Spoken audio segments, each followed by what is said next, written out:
Right. So some of the people may have seen this before. And I think there is a video floating around somewhere about this, but this will probably be a little bit tighter version. You may have seen videos online of people like doing like sketching out ideas as they're talking about it. And I was always really impressed with their ability to speak and draw at the same time. And then now I've discovered that actually I can do it too because you can use Keynote actually to cheat. Because for example, you can have like this kind of drawing show up, right, in your presentation. And by using the line draw tool, a built-in animation for the things that you've drawn, and then like ordering the animation, you can have really cool stuff show up, right? And so I've used this to make a video of for about the sustainability program. So I'm going to go ahead and I'm just going to demonstrate how to do this quickly and I do this actually by sketching over, tracing over images that are already there or that exist, so that I'm not even having to demonstrate that I'm a really great artist or anything. I can just sketch, or I can trace pretty well. So I'm going to add a photo here, and it's going to be, I did a Pinewood Derby thing. There's lots of that sitting on my iPad still. I've already practiced this once, so I know I can do it. This is Rufus, my dog. He is 17, but he's looking quite regal here with his fresh haircut there. What I'm going to do is I'm going to go ahead and hit the little plus button. You'll remember that is how you add, an element to your Keynote presentation. And I'm going to click on drawing, and I am simply going to, pick the color that I want, and I'm going to just trace over over my drawing. Now, did I just draw something? Oh, there you go. The one thing I'll say is that it will add the lines in the order that you add them in. So like, I'm going to start by doing the outline here of the dog, and I'm going to start with his nose, right? And I'm just going to have an outline. And it doesn't really matter if I stop, like it could, it doesn't matter how fast I go. I could take my time, like really slow, right? If I really want to get something in here good, doesn't, because what happens when you do the animation, it goes and just applies like a constant rate for the addition of the lines as things happen, right? So I'm just gonna do that, and then I'll add his nose next. And sometimes it's a little bit hard to see. I'm gonna fill that in a little bit because of the background color. You could do this in a separate color and then change the color afterwards. I didn't like that eye that I just did, so I'm actually gonna undo that.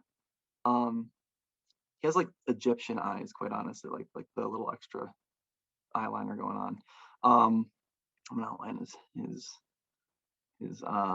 ears, and so I'm adding some fill in while I go. Maybe I'm gonna go ahead and add his collar, whatever. Doesn't really matter what you're adding here, right? The point is that it will totally do it in the order by which it occurs. He doesn't have a tail.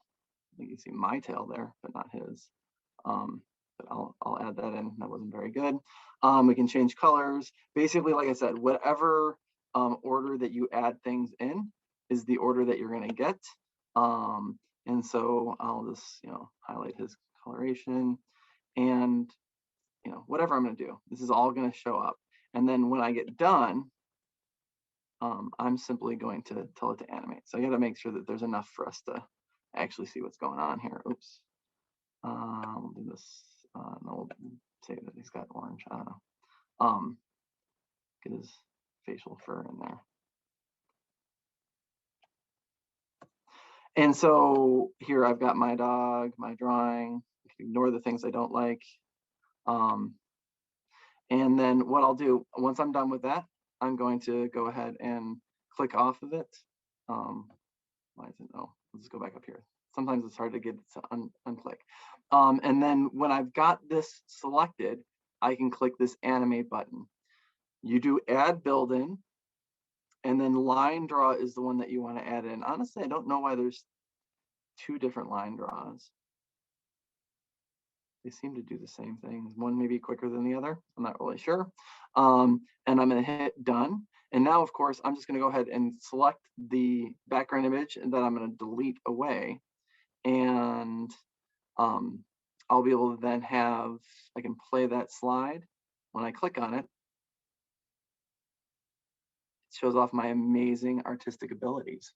Now I can mess around with the way that this works. So if you go and hit the double dots, or the triple dots rather, and you go to animate, you can then both adjust the timing of that build-in. So you click on this again, and I think this is something I have to go back and do afterwards. So I can slow it down by making it occur over a longer period of time. So this is me being much more careful. Maybe I didn't slow it down at all. Let me do that again. 5 seconds.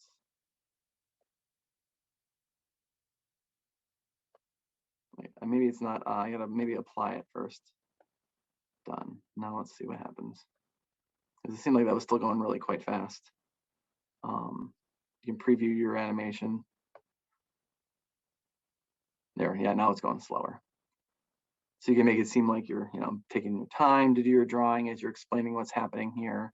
You can go ahead and if you've got multiple images, so I could actually do another drawing over here. Maybe I want to draw the dog first, and then I want to add another drawing of his bowl. So I'll just have, this over here, and it's got water in it, red water. I can animate that separately. And oh, it actually, it's good, it did this. So it actually combined those into one object. And actually I don't want that. So what I'm gonna do is I'm gonna edit this object, edit drawing. And then I'm gonna use the selection tool to select just the dog bowl. And I'm gonna click separate. And so now these are two separate objects. You can see I can click on this one and this one separately. And when I go to animate this, I'll add that build-in as well. I'll draw that separately. And I'll hit done. If I go back to my animation menu, you can see that actually now I have two different things that I can have build different times. If I wanted to, I could draw the dog fish first by just pulling it up there, and then I can preview that.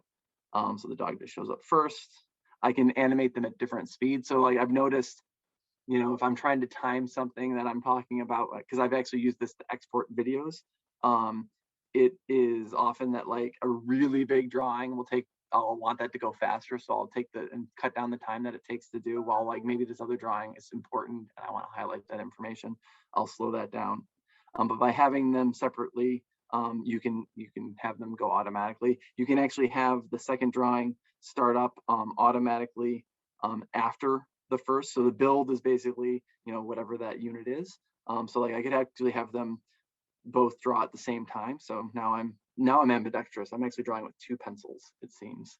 Or I can have them go sequentially. So it'll finish the first one and then it'll start up the second drawing. So I've actually been using this to do lots and lots of drawings all stacked up within these slides, and then using the different animation tools to have things appear or disappear, when I want to. You can even add voiceover into this, so you can like hit the plus and add an audio comment, record audio, and I'll record. Oh, I gotta hold it down. No, tap it. Just to jump in, yeah. You can't do that while you're broadcasting on Zoom. Thank you. So you would hold it down and you could like record a comment, or you could record some audio, and then that will then even it's not going to let me demonstrate it at all. That will cancel. It can show up in your animation menu here in your order of your build order, so you can have that actually occur at different points. I did notice that when you're doing these drawings and you're also putting audio in there, you have to actually figure out the timing of the audio clip, because it doesn't wait until you finish like the drawing or you finish the audio. Like you do have to do a little bit of manual programming about knowing how long you've been speaking. So I had to adjust that a little bit by having the build after change over time, right? So you can add the delay in different increments. So it basically allowed me to build an entire like animation and then export that as a video, and it's done.